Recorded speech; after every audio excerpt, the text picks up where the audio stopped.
Mesdames et messieurs, merci de choisir Canal Congo Télévision pour vous informer. Bienvenue à cette grande édition du journal. Processus électoral en République démocratique du Congo. Bintou Keïta, la patronne de la MONUSCO, a échangé ce vendredi 12 novembre 2021 avec le président de la Commission électorale nationale indépendante, Denis Kadima, sur l'accompagnement de la MONUSCO et la réforme de la loi électorale. Suivez. Bintou Keïta, numéro 1 de la mission de l'Organisation des Nations Unies pour la stabilité en RDC MONUSCO, a échangé ce vendredi 12 novembre 2021 avec le premier responsable de la centrale électorale, Denis Kadima. Elle est venue avec une délégation de la division affaires politiques de la MONUSCO pour engager une discussion avec le président de la CENI sur les perspectives d'accompagnement des Nations Unies en général et la MONUSCO en particulier par rapport au processus électoral. Entre autres points abordés, celui relatif au financement des élections et à la complexité de leur organisation au niveau local. C'est effectivement notre première rencontre depuis sa prise de fonction et je suis venue avec une délégation de la division des affaires politiques de la MONUSCO pour engager une discussion avec le président de la CENI sur les perspectives d'accompagnement des Nations Unies et de la MONUSCO en particulier par rapport au processus électoral. Et nous avons, à l'intérieur de ce processus électoral, évoqué les questions liées à la mise en place d'un cadre de concertation pour faire en sorte que toutes les voix puissent se mettre ensemble et discuter des prochaines étapes qui vont concerner la réforme de la loi électorale. Et donc ça, c'est un élément. Le deuxième élément, nous avons discuté des questions de financement des élections. Nous avons abordé la question de la complexité de l'organisation des élections au niveau local, qui est dans le programme d'action du gouvernement. Nous avons aussi parlé de ce qui concerne l'assistance de la communauté internationale en général et le fait que tout le monde est disposé à accompagner la CENI au mieux de différentes étapes, en sachant qu'il y aura un parcours entre maintenant et la révision des listes électorales, le recensement du fichier, mais aussi regarder un petit peu comment dépasser certaines problématiques qui sont liées avec les étapes au niveau de la société civile qui soit en participation et notamment insister sur le caractère inclusif en sachant que pour les listes des partis politiques, on veut que les femmes soient bien prises en compte comme candidates, comme électrices. Il y a bien d'autres éléments que nous avons discutés, mais tout tourne autour de comment les Nations Unies sont prêtes à accompagner la... Et puis le président de la Commission électorale nationale indépendante, Denis Kadima, a effectué sa première descente sur terre 11 novembre 2021 pour palper du doigt les réalités dans différents démembrements de la Commission électorale nationale indépendante, nous dit Nadine Tchotchugombo dans cet élément. Denis Kadima Kazadi, président de la Commission électorale nationale indépendante, a effectué le jeudi 11 novembre 2021 sa première descente sur terrain à Kinshasa. Tout a commencé au secrétariat exécutif provincial CEP dans la commune de Limete, puis à l'antenne de la centrale électorale située à Kinkole avant de boucler par les entrepôts de l'aéroport international de Njili. C'était une occasion pour le président de la centrale électorale électorale d'échanger avec le personnel des différents démembrements de la CENI ainsi que les gestionnaires des entrepôts où sont logés l'ensemble du matériel et des équipements. Satisfaite de cette visite, le numéro 1 du secrétariat exécutif provincial, Anne-Marie Mukwayanzo, s'est dit honoré par la première visite de terrain de Denis Kadima, à lui souhaitant, au nom du personnel, un fructueux mandat. Pour le président de la centrale électorale, cette première visite de terrain lui a permis de réfléchir à des solutions concrètes pour améliorer les conditions de travail des agents et cadres de la CENI. Denis Kadima d'indiquer qu'il va commencer par des solutions qui exigent des réponses immédiates. Ainsi, le président de la Commission électorale nationale indépendante a fini son tour du propriétaire aux entrepôts où, pendant près d'une heure, il a fait ce point avec les gestionnaires au niveau central et local. Parlons à présent de prix Nobel de la paix. Les docteurs Denis Mukwege qui invite l'Union européenne et les États-Unis d'Amérique à adopter des sanctions ciblées sur les individus et les États responsables de l'instabilité dans l'Est de la République démocratique du Congo. Il l'a fait savoir à travers un tweet. Suivez plutôt ces commentaires de votre rédaction. C'est face à la situation d'insécurité qui persiste dans les provinces du Nord Kivu et de l'Ituri où a été décrété depuis le 6 mai 2021 l'état de siège que le prix Nobel de la paix émet cet avis. Dr Denis Mukwege a via son tweet invité l'ONU, l'Union européenne et les États-Unis d'Amérique à adopter des concerts des sanctions ciblées sur les individus et États responsables de l'insécurité dans l'Est de la RDC, car, dit-il, la résurgence présumée du M23 et la persistance des capacités de nuisance des ADF ne peuvent durer. La violence et l'impunité doivent cesser.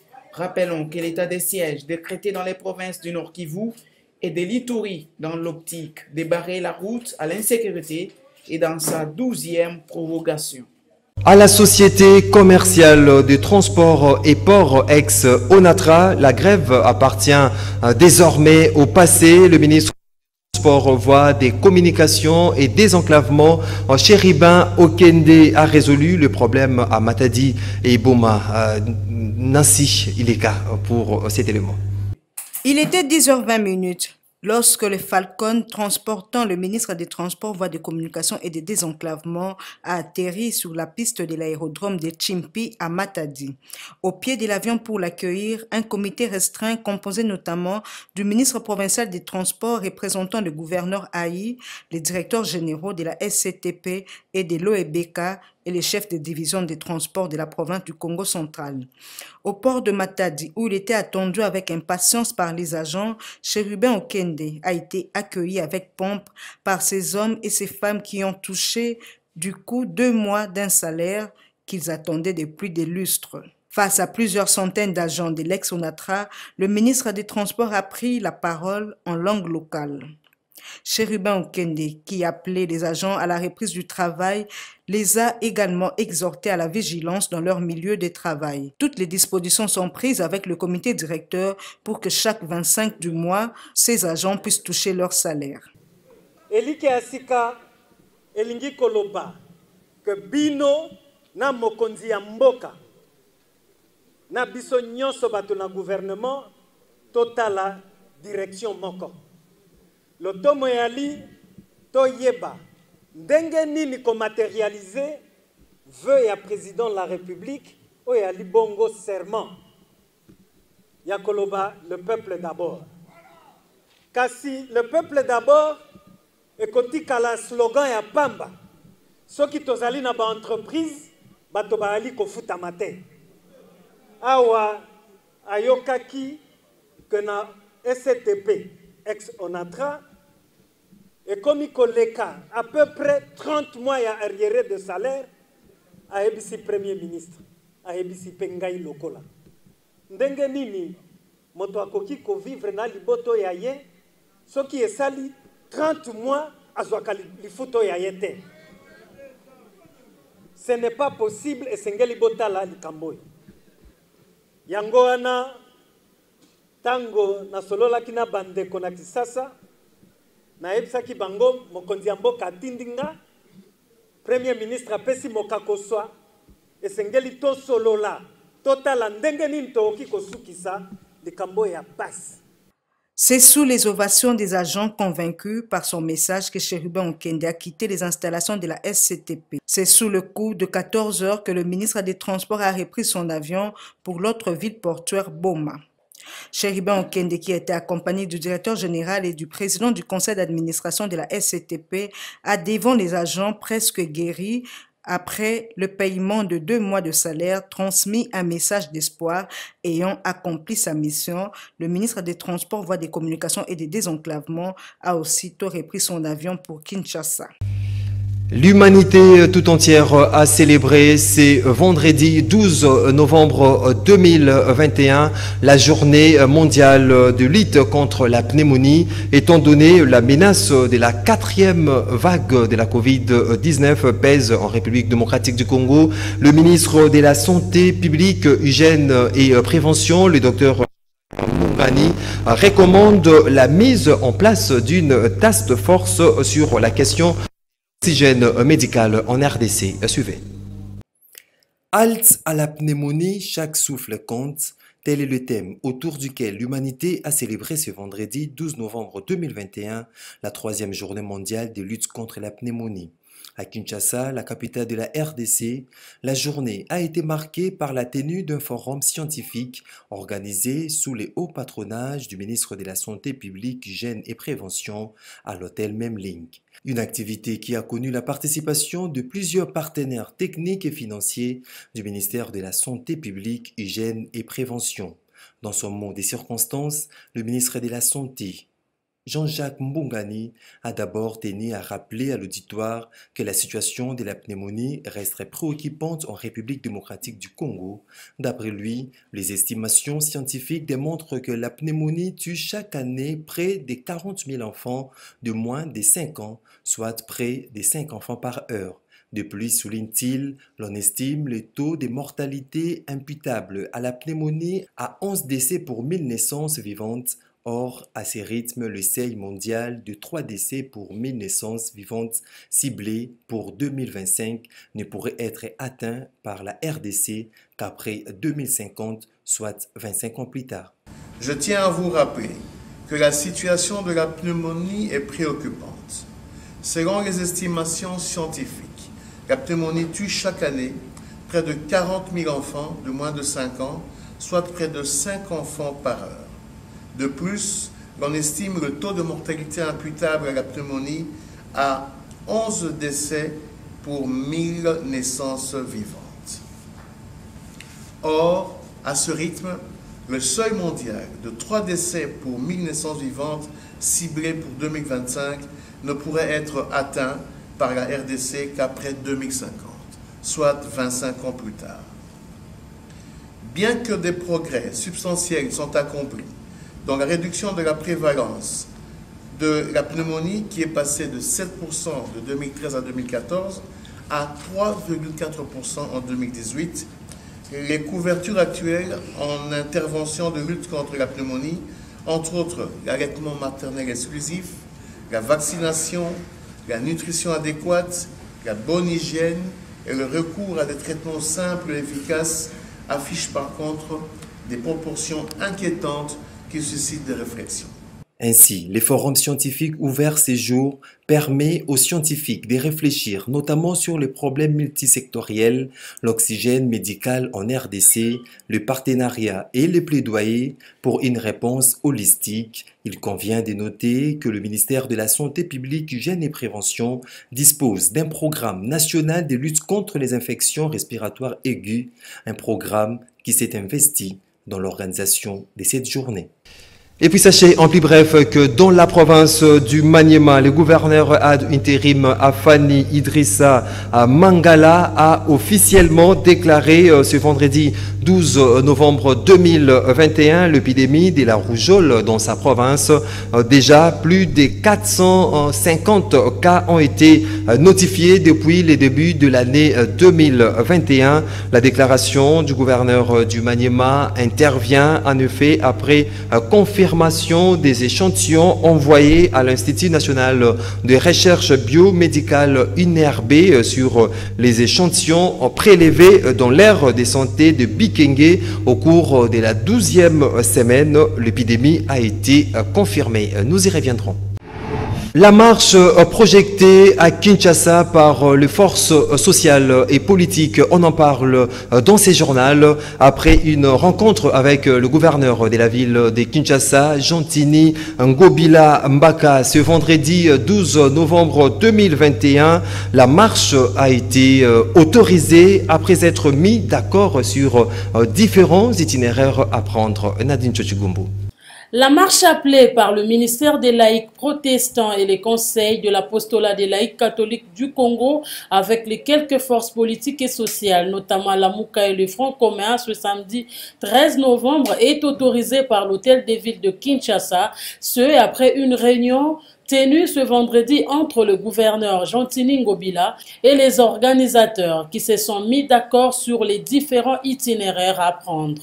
Le gouverneur de la ville de Kinshasa ayant pris acte de la marche envisagée, les organisateurs ont à leur tour réitéré le caractère pacifique de la dite activité et ont pris l'engagement de dénoncer toute infiltration susceptible de perturber l'ordre public.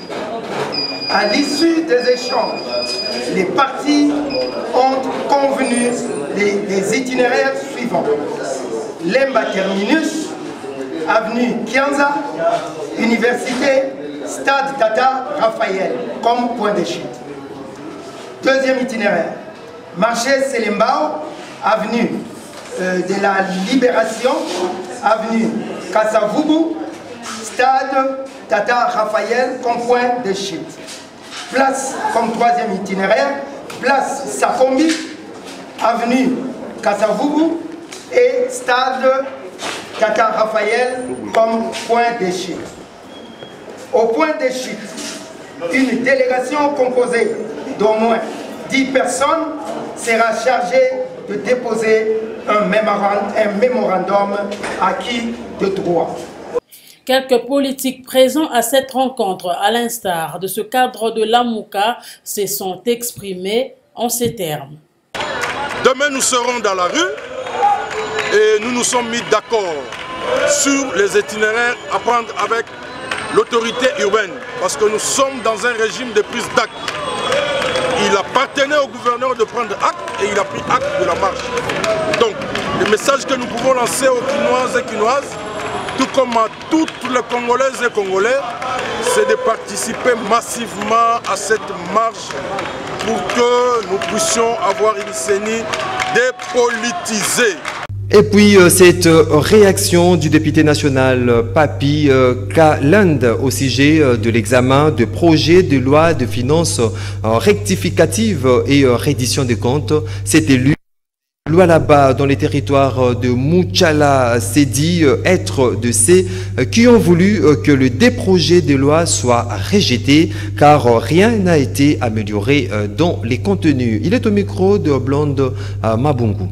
Moi, je suis de ceux qui ont voulu que ces budgets, les deux projets de loi soient rejetés d'abord.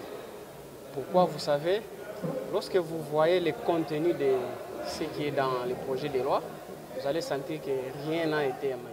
Pour le député national Papi Kalend, les deux projets de loi de finances rectificative et reddition de comptes devaient être rejetés étant donné que rien n'a été amélioré dans le contenu car, dit-il, on ne peut pas parler de l'embellie de recettes sans faire allusion aux minéraux. J'ai pris l'exemple de ma province du Lualaba puisqu'on ne peut pas parler quand même de l'embellie des recettes sans toutefois qu'on parle de minéraux. lorsqu'on parle des minéraux en RDC, on ne peut pas oublier la province du Lualaba. Et on ne peut pas non plus aussi oublier mon territoire de Muchacha. Vous savez, Mutanda Mining, c'est dans mon territoire de Muchacha. Kamoa, c'est dans mon territoire de Muchacha. Mais l'administrateur des territoires n'a même pas une maison. Donc, il n'a même pas un bureau administratif.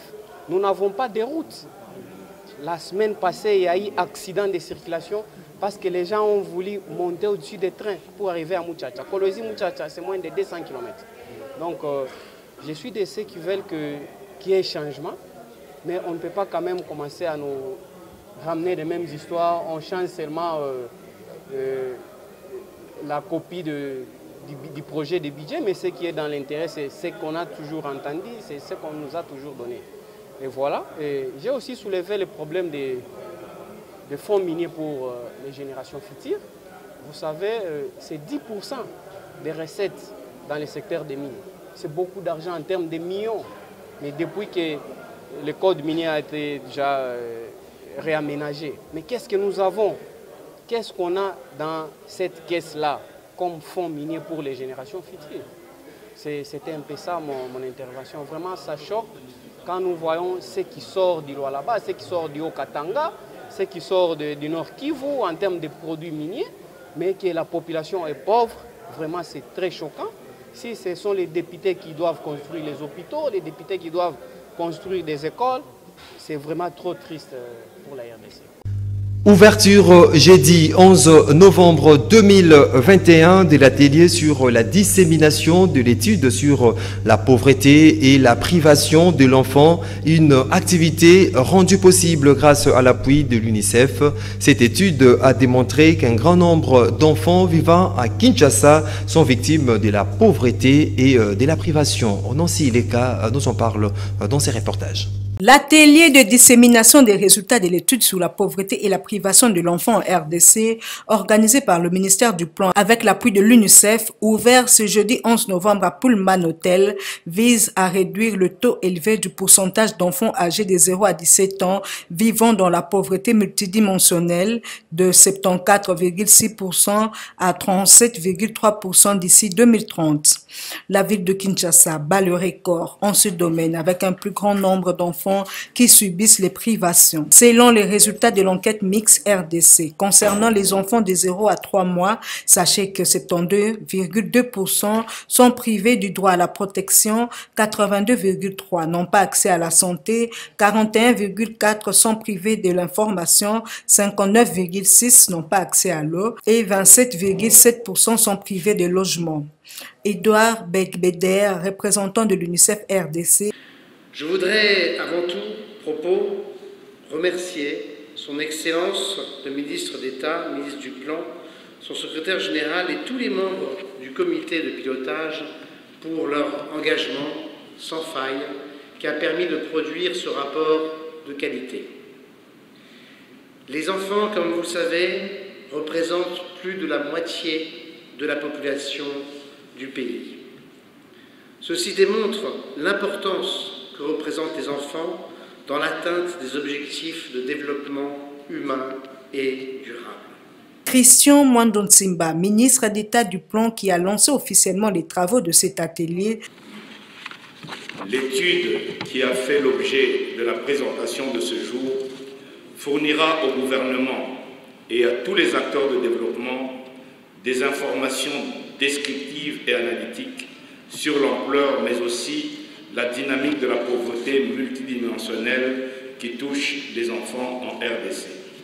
Pour rappel, le taux de pauvreté s'élève à plus de 90% dans les provinces, le Kasaï avec 99%, le Kasaï central 95,9%, le Sankourou 93,6%, le Tchouapa 93% et Maïndombe 80,8% pour ne citer que ceux-là. Et puis au cours de ces assises, Abigail Mweba, enfant, reporter de l'UNICEF, a dressé un état de lieu de la situation des enfants touchés par la pauvreté et la privation, tout en formulant un plaidoyer en faveur de cette catégorie d'enfants. Suivez. Il ressort du rapport qui nous réunit ce jour que 9 enfants sur 10 sont privés d'au moins une des 8 dimensions ci-haut citées et sont privés d'au moins 3 des 8 dimensions. Ces derniers sont dits pauvres multidimensionnellement.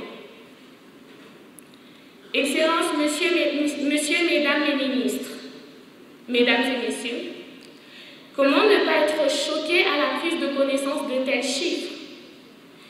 Ils révèlent une situation plus que préoccupante. En tant qu'enfants, nous sommes régulièrement en contact avec des enfants de presque toutes les provinces qui nous font part de la situation de nos pères dans leur milieu de vie. Nous étions loin d'imaginer que 96,6% d'enfants, soit près de 50 millions d'êtres âgés de moins de 18 ans, sont privés d'au moins un de ces 8 droits fondamentaux.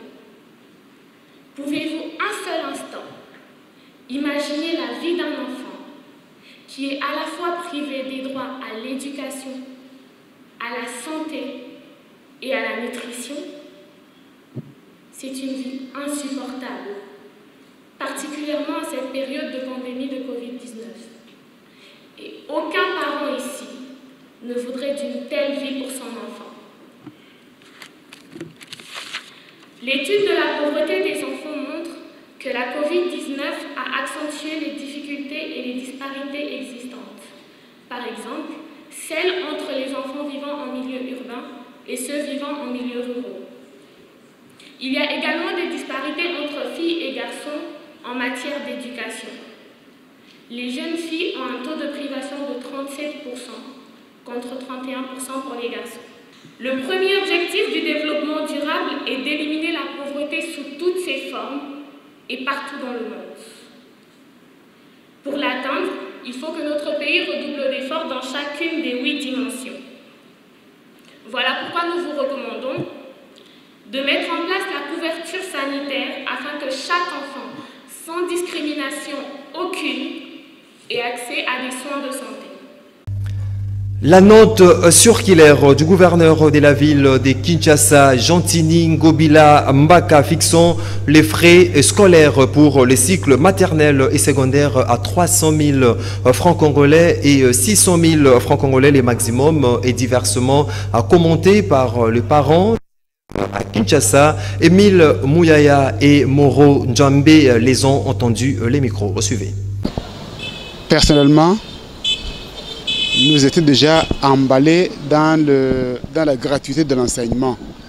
Et là, nous étions déjà à l'aise avec le maigre moyen que nous avons. Bon, maintenant, nous remettre encore au paiement de frais, de primes de parents comme tel, ça nous dérange un peu. Ça nous dérange un peu. On ne sait pas comment on va s'y prendre. C'est le problème. On est un peu déçus. Nous demandons au pouvoir en place de prendre ces dispositions pour nous assurer la gratuité. C'est constitutionnel. Nous tenons à ce que les gratuités continuent jusqu'à la fin. Parce que c'est constitutionnel. Retourner au paiement de frais, exiger aux parents de frais, c'est anticonstitutionnel. On n'est pas d'accord. Trop d'agitation inutile, ce que je ne comprends pas. Regardez, quand vous lisez l'arrêté du ministre portant les frais à payer, du gouverneur, pardon. Mais on vous dit l'école maternelle, secondaire et etc. Mais on ne cite pas l'école primaire. Pourquoi? Parce que la gratuité est effective conformément à l'article 43 de la Constitution. La gratuité ne concerne que les écoles primaires, c'est-à-dire de première année à 6e année, point. Pas la maternelle, moins encore les secondaires. Mais pourquoi les gens ne veulent pas comprendre? Certains disent non, c'est la gratuité de l'enseignement échoué. Non, non. Par contre, il y a ce qu'on appelle les effets collatéraux de la gratuité. Moi, par exemple, ma fille, avant la gratuité, j'ai payé 600 000 francs congolais.